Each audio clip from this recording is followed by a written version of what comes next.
Yamunatiravanachal Madhava Kunjabihari Gopijana Vallabha Girivaradhari Yasodanandana Vrajajana Ranjana Yamunatiravanachari Jaya Radha Madhava Kunja Bihari Gopijana Vallabha Girivadadhari Yasodanandana Vrajajana Ranjana Yamuna Tiravanachari Jaya Radha Madhava Kunja Bihari Jaya Radha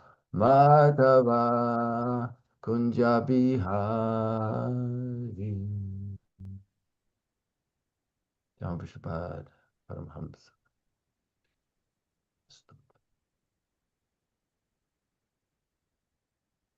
Srila Prabhupada ki So, jai. Hare Krishna, for I am now reading the Lilamrita.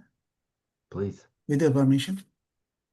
The Sankirtan Party, before that, it is Prabhupada Lilamrita, chapter 32, and we are reading from there.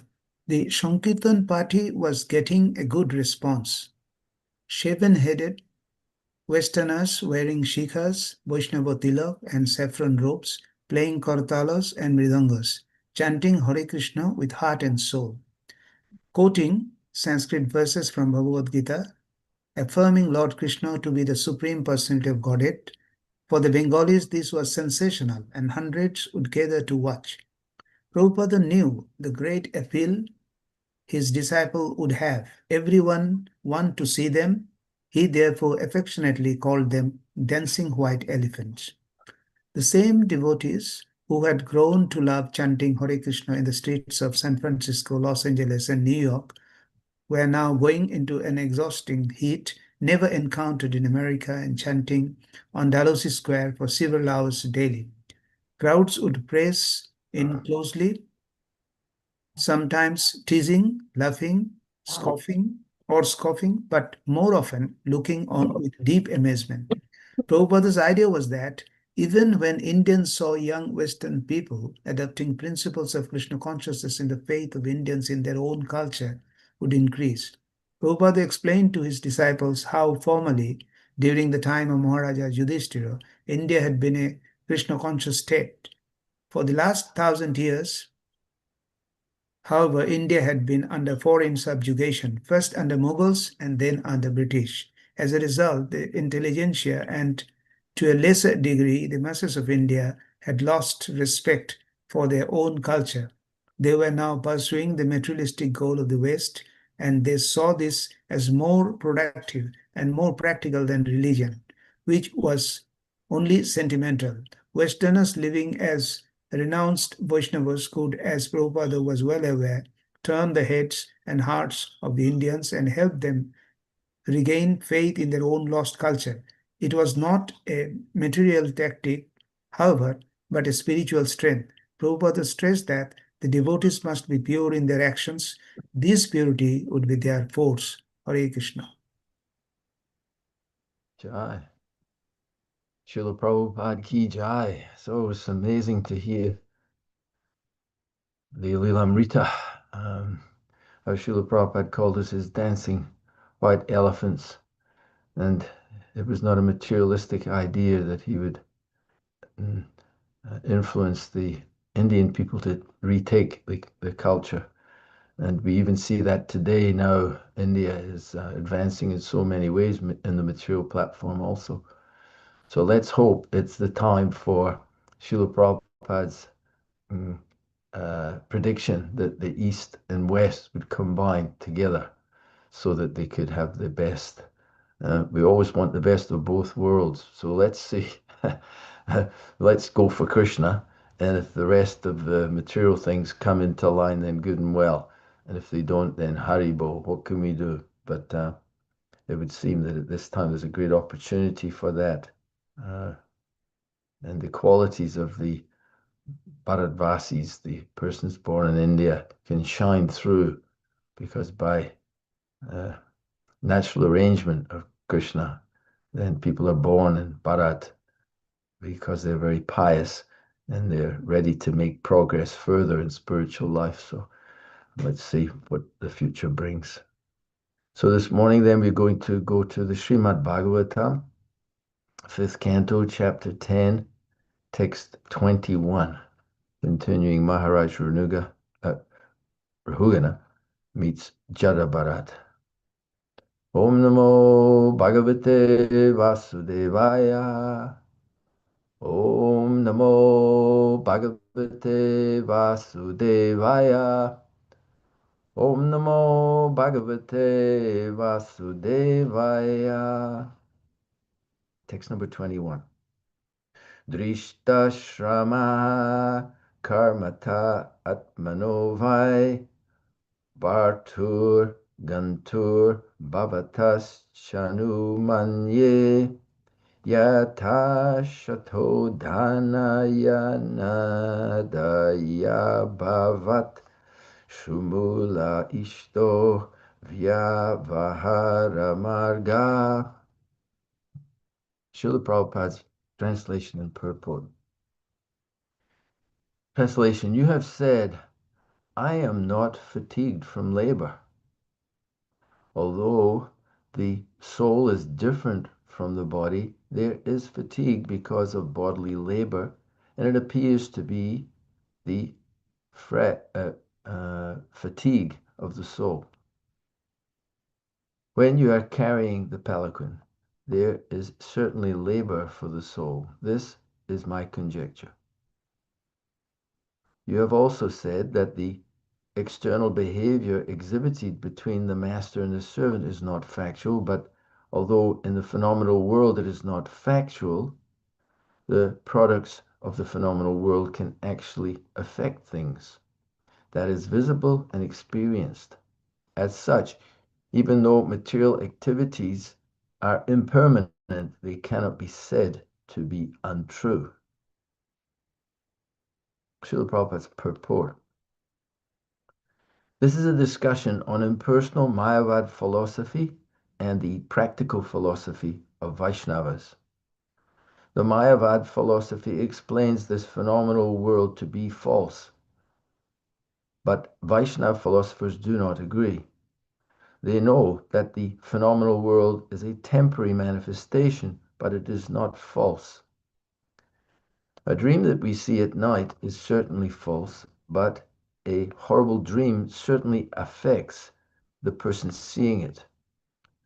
The soul's fatigue is not factual, but as long as one is immersed in the illusory bodily conception, one is affected by such false dreams. When dreaming, it is not possible to avoid the actual facts, and the conditioned soul is forced to suffer due to his dream.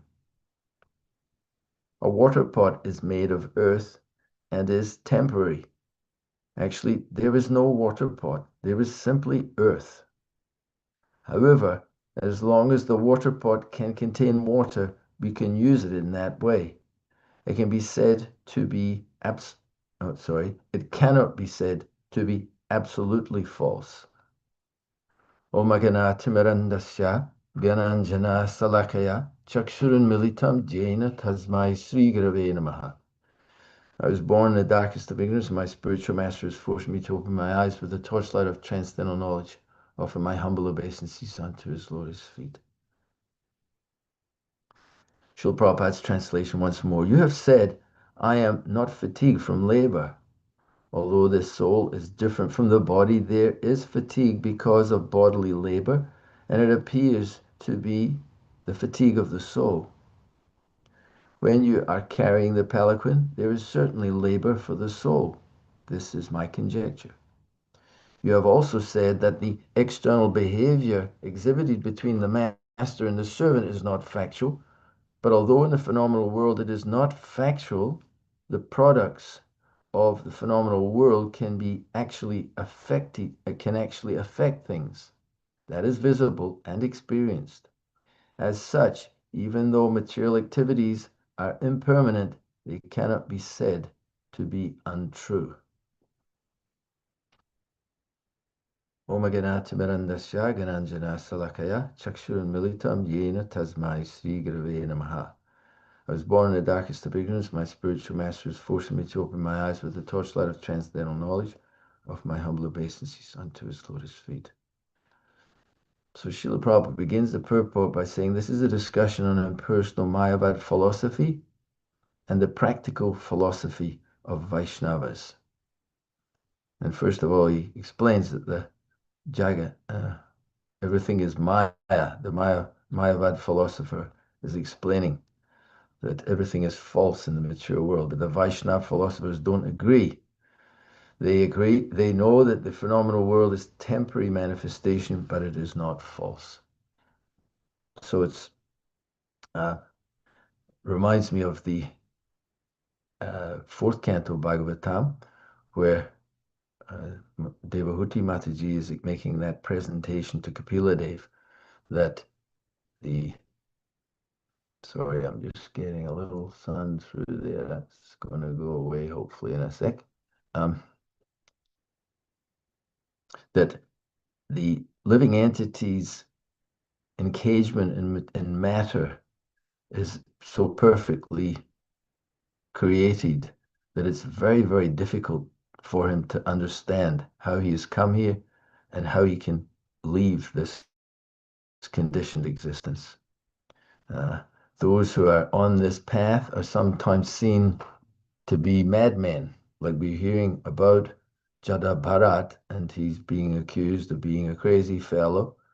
He's not able to lift the palanquin for King Rahugana. Rahugana is seeing himself as the king. He's seeing him as a laborer who's meant to, a Shudra, who's meant to carry properly the king, and he's threatening to punish him. And I will punish you. That's my duty as the king. This is all very good. There's so many relative stages of perception of the uh, circumstances. So yes, and he's thinking, well, I am a just king, and I will punish this person, and otherwise there'll be chaos in the world. So from a relative viewpoint, it appears that way, that the uh, Jada Bharat is a crazy fellow. He can't even carry the palanquin. He's been encouraged in a sarcastic way by uh, Rahugana Maharaj that yeah, you must be very tired, all this carrying that you're doing. But he's a very strong person. So you can see it it's happening on various levels. So there was an article once in the Srimad Bhagavatam, and it was written, and the title was "Who is Crazy?" So the materialistic persons, which is everyone pretty much, apart from the devotees of the Lord, more or less, they think that the devotees are crazy, that they've lost their marbles, so to speak, and they've lost touch with quote unquote reality. Uh, let's be in the real world. But then the Vaishnavas are pointing out that this attachments to matter create great difficulty for the living entity from the very beginning. He takes on the concept of false identification with matter in the form of a material body, and it causes him so much difficulty. But understandably so, unless he is able to gain higher knowledge, then certainly no one will be able to understand what actually is going on. So our Jada Bharat has decided not to speak. He's appearing to be deaf and dumb because he is seeing how sticky this substance is, the material energy. Uh, at any moment, and Srila Prabhupada used the term, he said it's like spiritual life is like a razor's edge. If it can be, it has to be used very precisely, especially a razor. In the old days, you had an open razor, so you shave your face with an open blade. So if you're not attentive, you could somebody says, "Hey, Harry Ball, Prashad's ready," and you turn around and you cut yourself very badly, and you could be in real trouble. So spiritual life is so precise. It's a precise science, and Srila Prabhupada often translated in that way, the science of devotionals, and the science as it is appears to be lot, the science of devotional service. One person asked Srila Prabhupada, intelligent man who knew something about Vedic culture, he said, "What is the technology in the Vedic culture?" He could understand it. It must have been, they had different technologies. Uh, you can see amazing buildings have been created. That's one kind of way that you could suggest. And there's a whole civilization of interaction between many, many millions of people. So there was a technology. What was their technology? And Srila Prabhupada's answer was amazing. He just used one word. He said, parampara. And you think, wow, did Prabhupada hear the question? Probably he's asking about technology, Srila Prabhupada. But Srila Prabhupada understood 150% what the question was. So he answered parampara. The idea of technology is that we're supposed to gain relief from our difficulty through the technology, and it will make us happy then. So people were very happy in the Vedic system, and we read that throughout the Shastra. There was great cooperation between different varnas and ashrams. There was a sense of purpose. There was a sense of godliness. There was elevated qualities. And the system could come about through parampara, through hearing, through the process of hearing. Then everything is understood. Uh, Tato Brahma Jignasa, the beginning of the Vedic aphorisms, states that the human form of life is not meant simply for sense gratification, because then you become mad. Nunam pramata kurate vikarma. Yadindriyai pritrai apranoti nasadu manye yata atmano yam asamasi kleshata asadeha. That when a person thinks sense gratification is the goal of life, he becomes mad after materialistic living and engages in all kinds of sinful activities by which he is awarded one material body after another. He doesn't see that way, can't understand that that is the cause of his difficulty.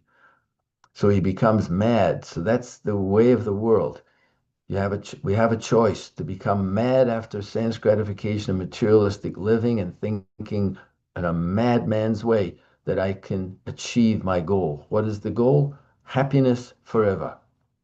We can prolong our life. We just and just see how foolish it is. We can extend our life. Science and medicine and medical science, they're researching and developing this pill and this potion and this thing and that, like mad chemists, uh, creating chaos, uh, trying to create the solution to the difficulties that we can live forever is so foolish, so unintelligent, but they don't see it because they're mad. They're mad. It's like, well, don't bother me with this religion and this philosophy and so on. Just let's get on with it and just keep trying to get what we want, which is lasting life forever, full of happiness. And the ancients are saying, here's the system. There's an ancient system and it works. It works. You simply have to hear it and then gradually learn the process of applying it, and then you'll get the result. That is the system. We have to judge by the results. Everyone can say so many people can say so many things, but Prabhupada pointed us in that direction. He said we have to judge a thing by its results. So the technologies are there, but what is the result? More, and more chaos. The Vedic system is there, and the result is time tested. That the result is that we will be able to elevate ourselves.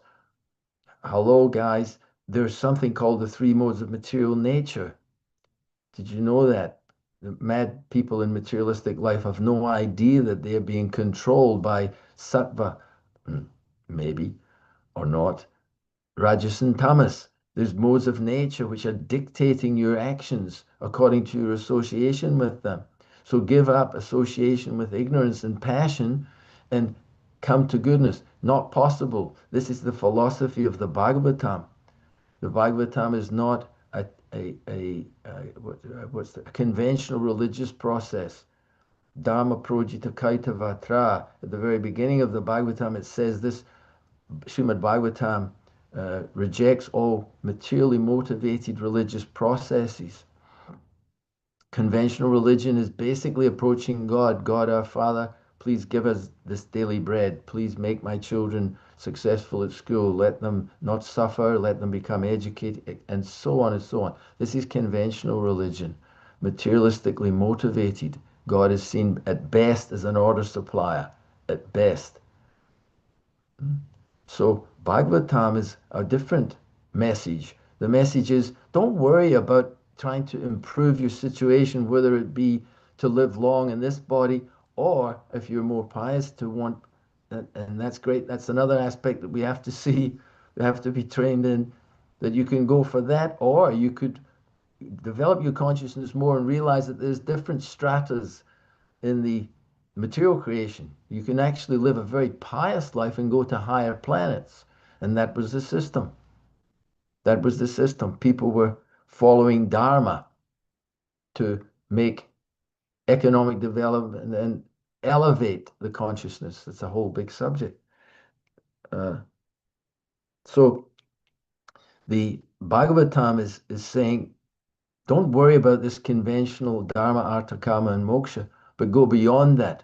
In Bhagavad Gita, Krishna makes the same statement. He says that Trigunya Vishaya Veda, the Vedas deal mainly with the three modes of material nature, and that's good. It's giving directions to how to live in this world to gradually elevate the consciousness to higher levels.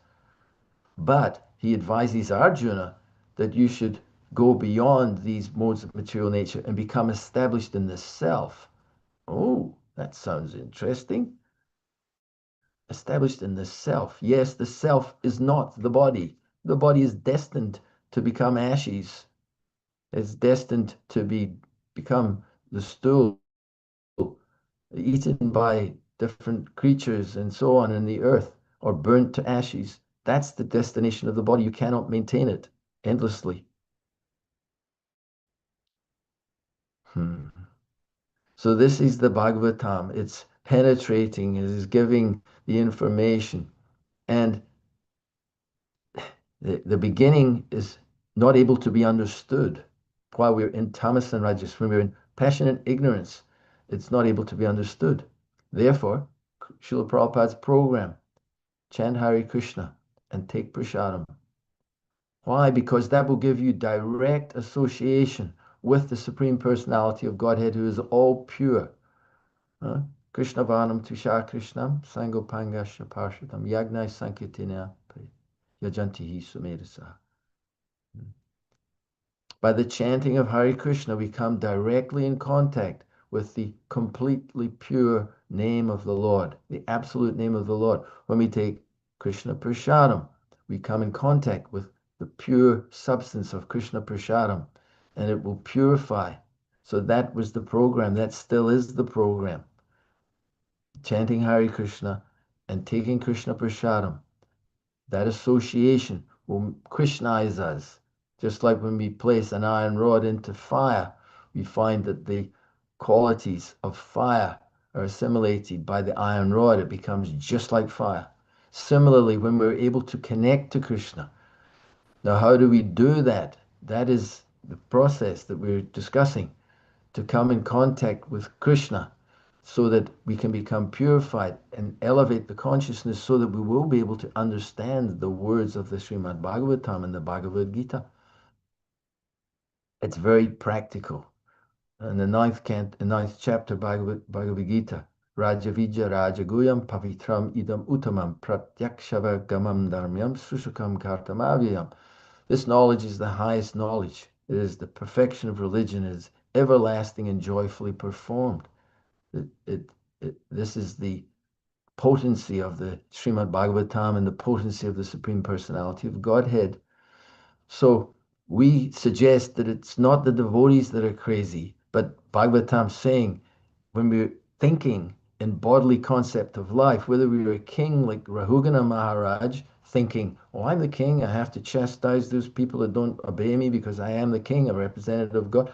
That's all very well, but Maharaj Rahugana begins to perceive, and that's his great quality in this pastime, is that he has the ability to see, and he sees this person is of a special quality.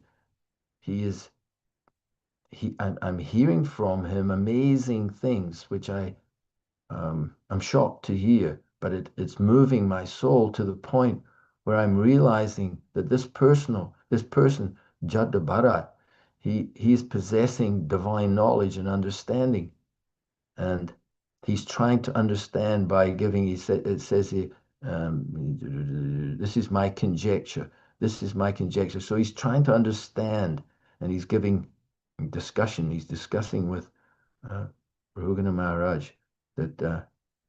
How is this though? How is and we're seeing an impersonal concept there that everything is illusion ultimately, and then the Vaishnav Siddhanta is that no, everything is illusory, but it is real because it is Janmadasya Yataha. Everything is coming from its origin, which is the Supreme Godhead. Hmm. Uh, that is also the most logical science, comparing the Mayavad philosophy and the Vaishnava philosophy. The suggestion that everything comes from nothing, or comes the variegatedness that we see before us, that there are individual living entities. Natu evaham natune sam natvam name janadipa. Krishna in Bhagavad Gita begins at the beginning. He says, never was there a time that I did not exist, Arjuna, nor you, nor all these kings that are assembled here. And never will there be a time that we will not exist. And then later in Bhagavad Gita, at the end, 15th, I think, around this chapter, Krishna is saying that again, the, the living entities are eternally my parts and parcels. They're not temporarily uh, small particles and then they're going to merge back into that absolute Brahman. No, they will go into the Brahman and will remain. Prabhupada also said, just like the ocean, the Mayavads use the example that the rivers flow into the ocean and become one. But Prabhupada and the Vaishnav philosophy goes deeper and says, go deeper into the ocean, you will find that it's not all one. The water is there, but there are many aquatics living, small, big, in between. All kinds of variety is there.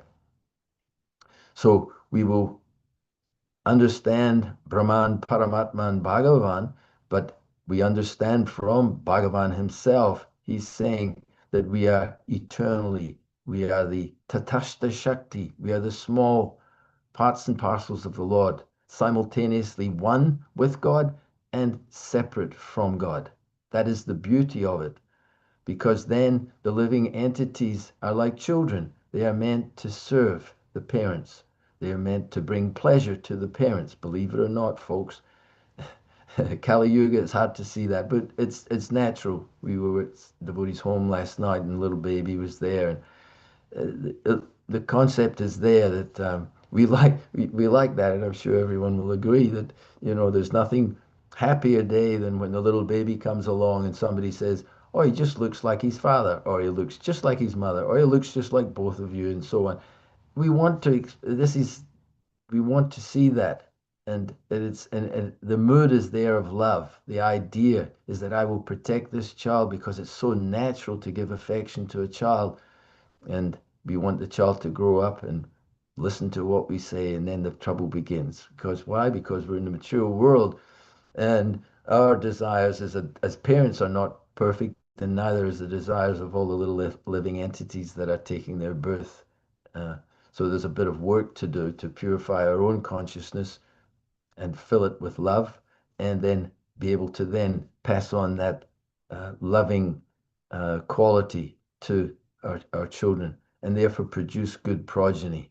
Uh, so I was just listening to the introduction to the Bhagavad Gita the other day, and I was just quite amazed how it's interesting how the arguments that Arjuna gives, that if we kill our kinsmen, then there will be unwanted progeny. Women will be unprotected if all the warriors are killed. Then this will lead to degradation of womanhood. Then the progeny will be unwanted progeny. and a hellish atmosphere will ensue from that. So, in one sense, Krishna chastises Arjuna. He says, "You're speaking learned words as though you know everything, but you're mourning for that which is not worthy of grief." So that's true. But what he is saying is that when Dharma is destroyed, we have to follow Dharma because that's the whole beginning of Bhagavad Gita. It's all about Dharma. It's only at the end where Krishna says, Sarvadharman parityaga, abandon all dharmas. It doesn't say abandon all dharmas and become sinful.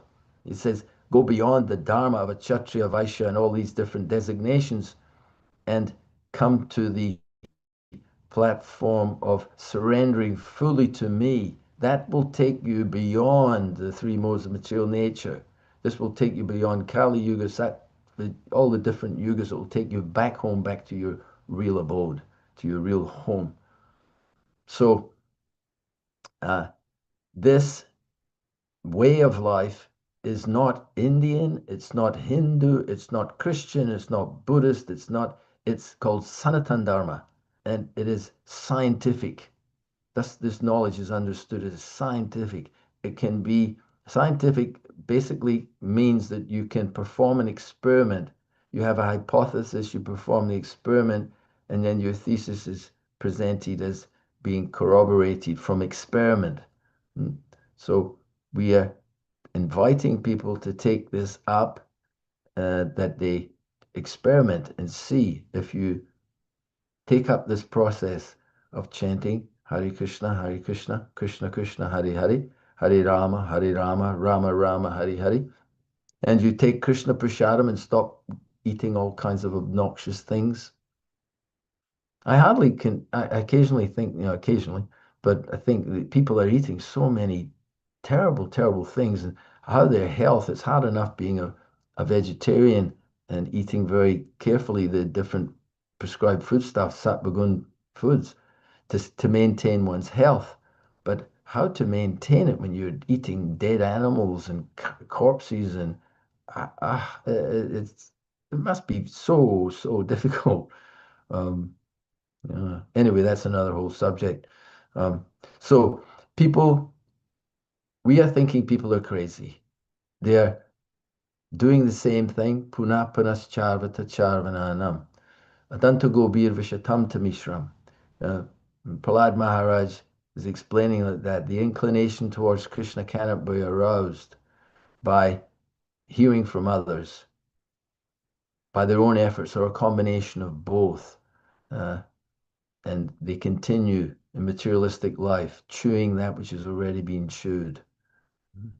So uh, they think that we are crazy, and we are completely convinced. And again, then we say, we have tried what you've done. Materialistic person, my dear sir, we have done what you've done. We've been able to engage in sense gratification, and we've found that it is not bringing the satisfaction. And we're not convinced at all of your programs for the future that we're going to experience a breakthrough into living forever and enjoying forever here in the material world. No, we don't accept that. So we think you're crazy continuing in that way. And the poor fellows don't realize that this is going on birth after birth. And you've been doing this. Often when we speak to people, we suggest to them that this is not the only life. Do you believe in reincarnation, that there's life after this life?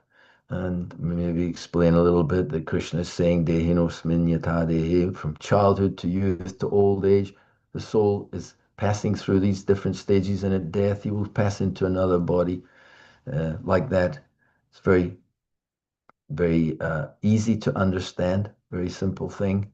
That you change your body constantly, and that in a similar way you'll accept another material body, just as you've accepted the body of a baby, then a child, then a youth, then a middle age, old age, death. Next is you take birth again. And people are terrified because they think, oh my quote unquote God, you mean we've got to do this again? And it's Maya is so, so powerful. the poor fellow doesn't realize that he's living a life of total ignorance, thinking, just get through life, get through it. Through, what do you mean get through life? Where are you going? Where is that leading you? To death. And you've got to get through this life and try and eke out a little pleasure as you're getting older, and finally you're going to die. And excuse me for laughing at the plight, but it is kind of laughable in one sense, the foolishness of it all. Um, so people think, you mean we've got to do this again? You got to go through it again. And they see it. Pashati, na pashati, they see it. They quickly see it and then lose the vision again. They see, God, that sounds horrific. I've got to do this again and again. So you'd think they'd be open to hear, and it is a good time. They'd be open to hear that there is another pathway, which is not just chewing that which has already been chewed. Prabhupada's famous example was that you take the sugarcane juice and you put it through the mango, and you get some sugarcane, and then you put it through again, and you'll see if anyone does that these days. I'm sure it might still be going on mechanically, but it's going on. It's when you go to India. So anyway, you see, so you take the juice, and then the man who's looking after the sugar cane, he throws it to the side. He's got enough out there, and then the children will come up and grab a piece and try and chew it, and they'll chew it, and they get a tiny little bit, and they're thinking, oh, this is pretty good, chew, chew, chew.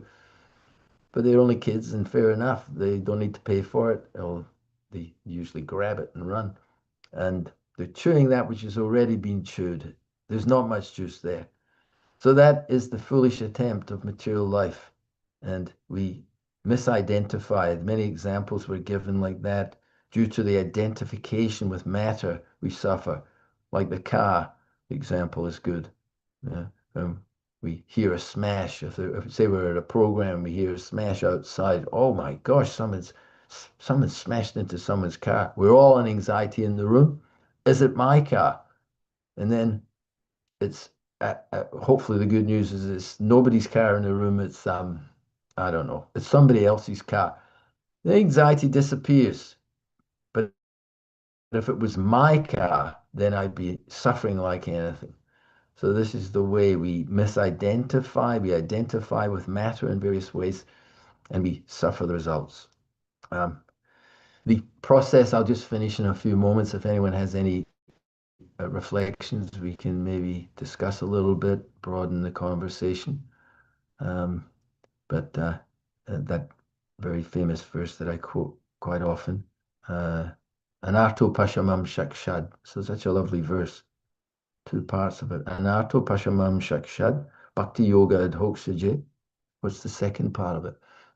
Anarto Pashamam Shakshad, Bhakti Yoga. Lokasha Janato Vidvams Chakri Sattva Samhita. I think that's the second part of it.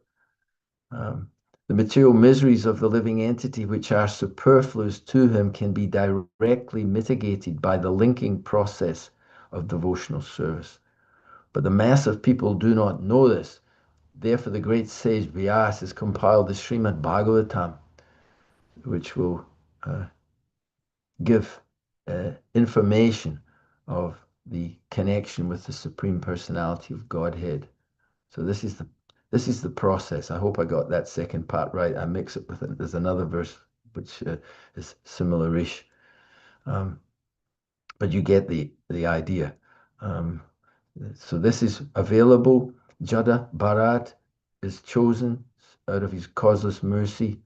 We understand Bharat Maharaj. He is very, very focused on returning back home, back to God. He doesn't want to get involved at all with this material world, but he saw out of his compassion that this king is actually showing some interest here, and it's my duty. And he took up that service to enlighten Maharaj Rahugana out of his mercy. Okay, we'll finish there, and we'll ask if anyone has any um, reflections, comments, or a question we can discuss a little bit for a few minutes if you have.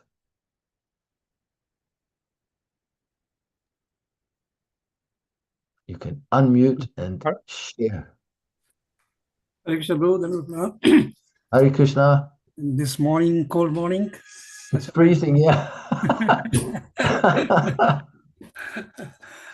Krishna, bro. On this topic, the main crux was that the Mayavadis think that the material elements are, because they're temporary, are not eternal, they are false. It's illusion. But the Vaishnava philosophy is quite different. Can you shed a bit of light on that? Shed some light.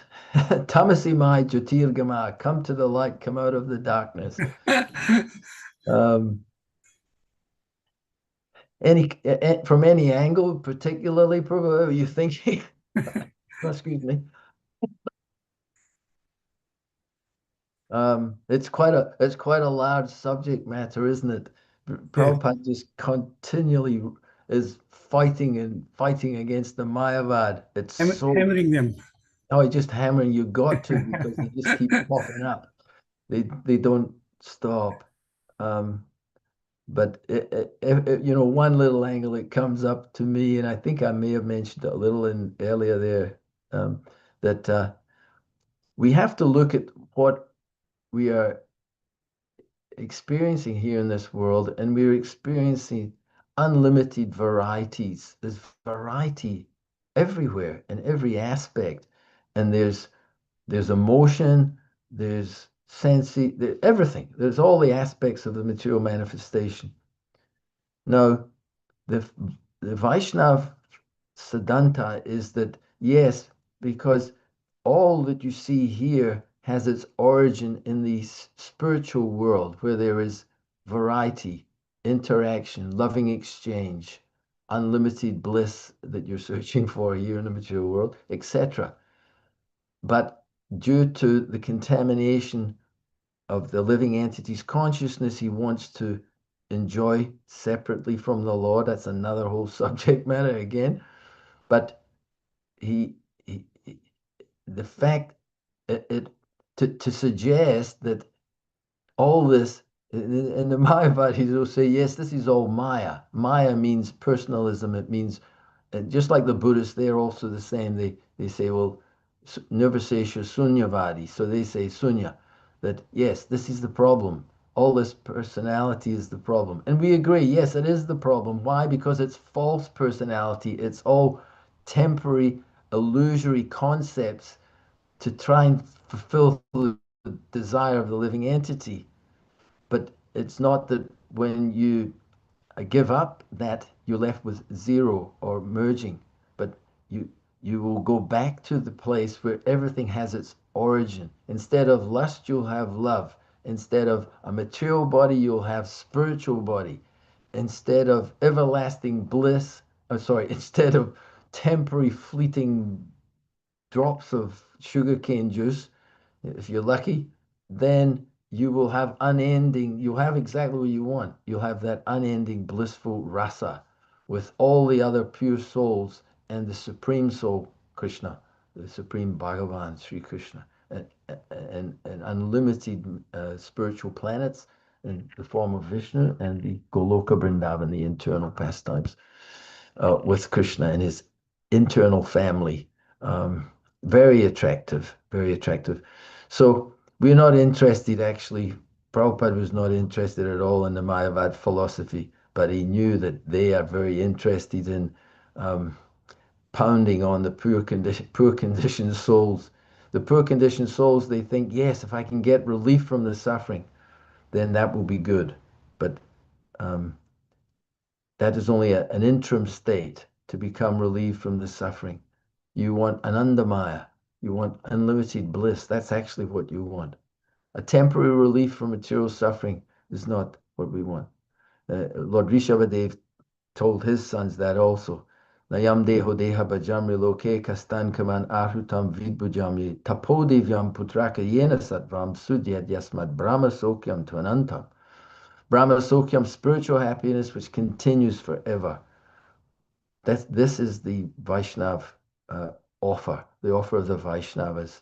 It's the offer of Krishna. Krishna's not saying merge into my impersonal Brahman.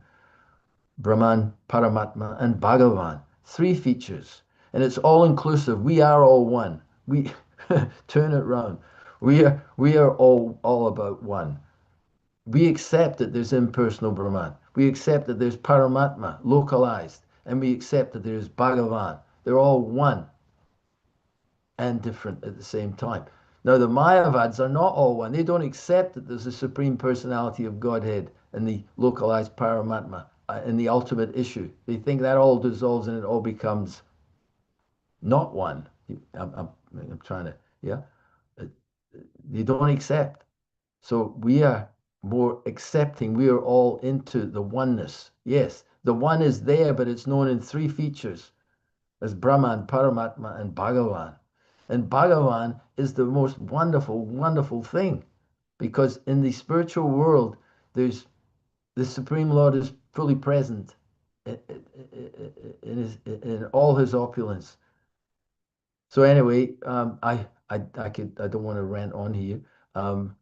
Hopefully something is there. If you got to choose right now, I definitely would go for the Bhagavan, Paramatma, and Brahman. I'd go for all. Learned transcendentalists who know this absolute truth realize this non-dual substance as Brahman, Paramatma, and Bhagavan. So if you have Bhagavan realization, automatically you will have the other two realizations. Yes, that all this Brahmajyoti, I forgot that one. It's Brahmano, I forget.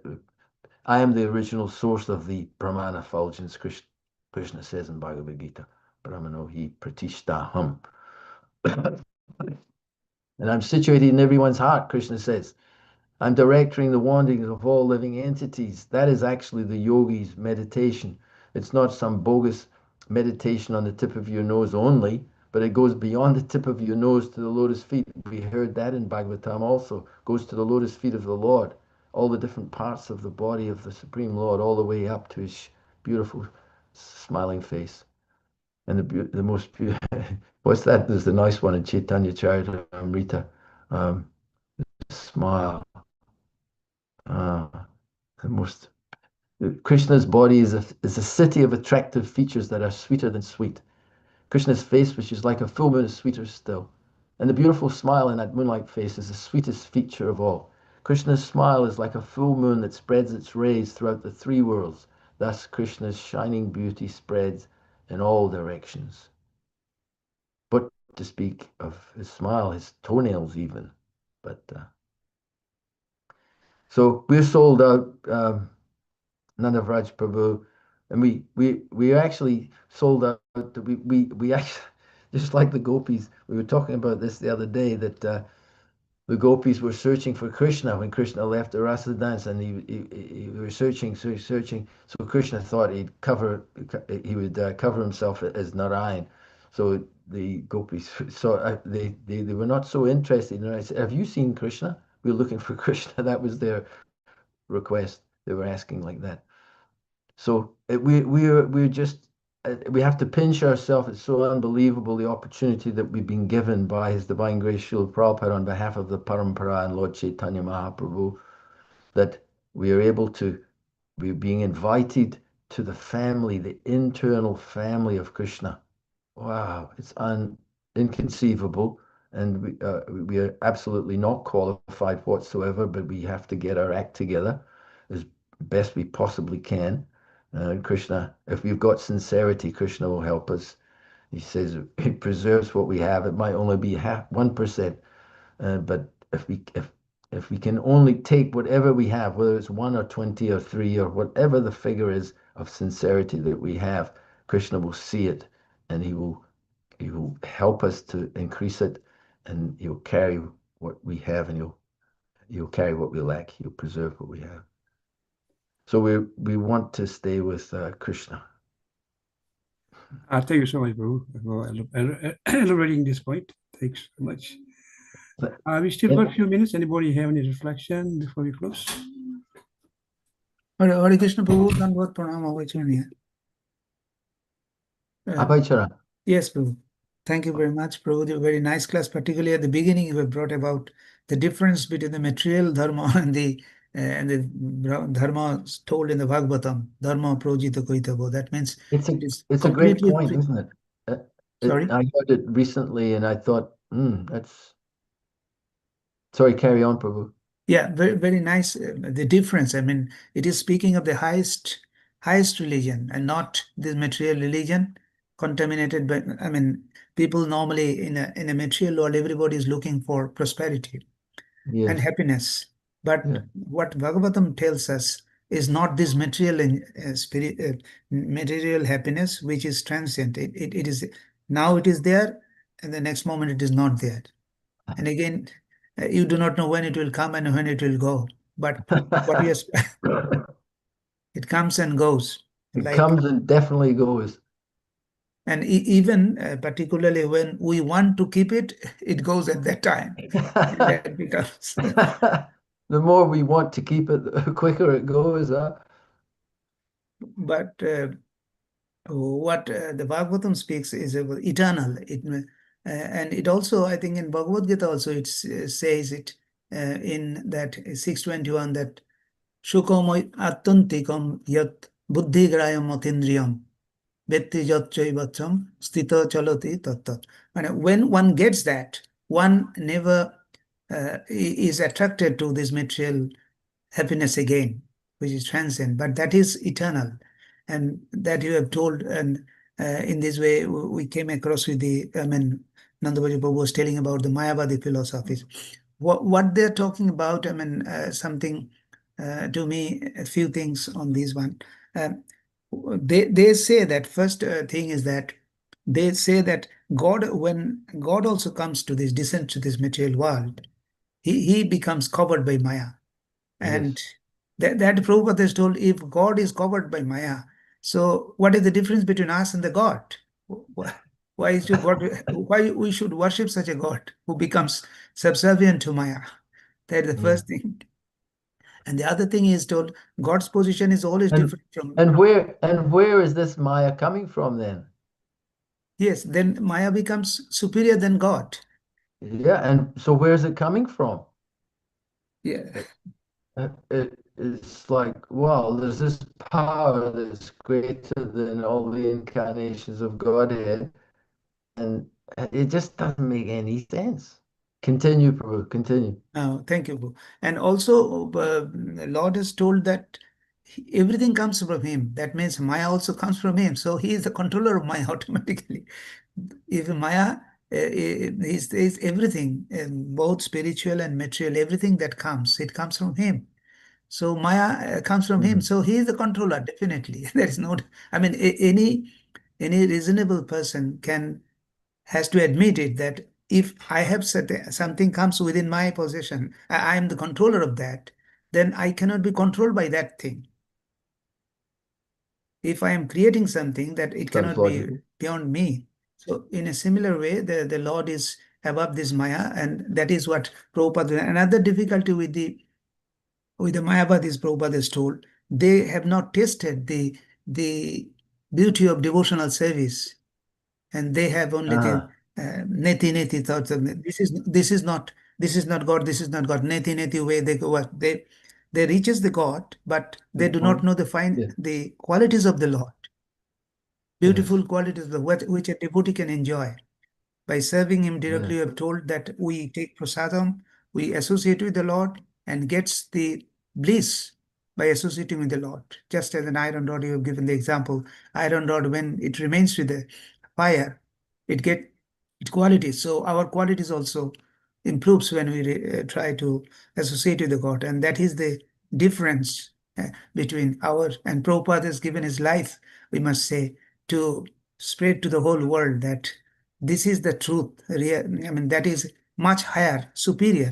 And we are talking of Bhagavan, not Paramatma, and because these are the lower understanding. I mean, it is not that it is not the feature of the Lord, it is a definitely feature of the Lord. But one who has known Bhagavan, he knows the other two as well. Mm. And Prabhupada has given another example. By that, I'm concluding that probably in $100 note, the $5 to $20 is already there. Yeah. So one who has got $100, he has already in possession of $20 and $5 as well. So this is Yeah. the difference between the, And just one thing you said earlier, it brought up something for me there that I'm trying to remember what it was now. It was something to do with, yeah. I often think of why Prabhupada is hammering away at the Mayavadis, and it's because it's actually covered atheism. yes, So atheism absolutely. destroys the world, where there's no concept of God and no service to God, and no love. It's a horrible, horrible thing. But Mayavad philosophy is covered atheism. So it's destroying, but you don't see it looks as though, oh yeah, we are all spiritual and we are appreciating God and his feature of Brahman and all the rest of it. But actually, if you go into it very deeply, you'll see it's actually atheistic. Yes, And that is what's destroying the world in the name of religion, in the name of spirituality. Um, that doesn't bring bhakti, it bhakti, doesn't yes. bring loving service and reciprocation. So And it's Prabhuji, very, very insidious because it appears, and whether it's a Buddhist person or whether it's a Mayavadi, they'll say, "Hey, we've got all these spiritual qualities. We are very peaceful. We're very loving. We open hospitals. We care for the old people. We care for the sick people. We do." So it's so insidious, but um, so you can easily be swayed by that unless you're fortunate enough to come in contact with a pure devotee of the Lord and gain this higher level of understanding that can take you beyond the impersonal and voidist ideas of negation of materialism as being the highest spiritual understanding. No, it's not. It's just a very beginning stage, and you have to go beyond that. yes, thank you, Prabhuji. And that is the reason why Chaitanya Mahaprabhu also told us that one should not listen to Mayavadi philosophy because that Yeah. will take him away from the Lord. Yeah, very The Lord. dangerous, very dangerous. Very Unless dangerous. one is very advanced, and even if you're very advanced, you should still not, because it's very, very attractive. You get in an old adage we used to use this term is if you can't if you can't beat them, join them. That is an old saying. If you can't beat them, join them. So in a similar way, if you can't become God, fighting with all the other living entities that are all trying to be God, so you can't win that battle because it's too difficult, then this philosophy comes in and it becomes very attractive to the conditioned soul's desire to be God. You were trying to be God individually, but you didn't understand that we're all God. And if we just merge together and take on our godliness, then we will be all one God. So it's very attractive, very, although you can say it's not, but actually it is very attractive to a conditioned soul. So we have to be very careful. Hey, we better finish at that point, I think. We've got a feeling it's that time. Grantaraja Srimad Bhagavatam ki jai. Yeah. Anantakoda Vaishnava Vrinda ki jai. Vancha kalpatarupasya Vanchakalpa पतितानां पावनेभ्यो वैष्णवेभ्यो अनंत कोटि वैष्णव की जय his grace जय शिला प्रभु की जय Srila की जय Prabhupada गौर ki प्रेमानंदे jai. Hari Hari Hari Hari Gita Bol. समझ Hare Krishna thank you Hare Prabhu Krishna thank you very Prabhu. Nice class Hare Krishna Have, have a nice day. Have a nice week. Have a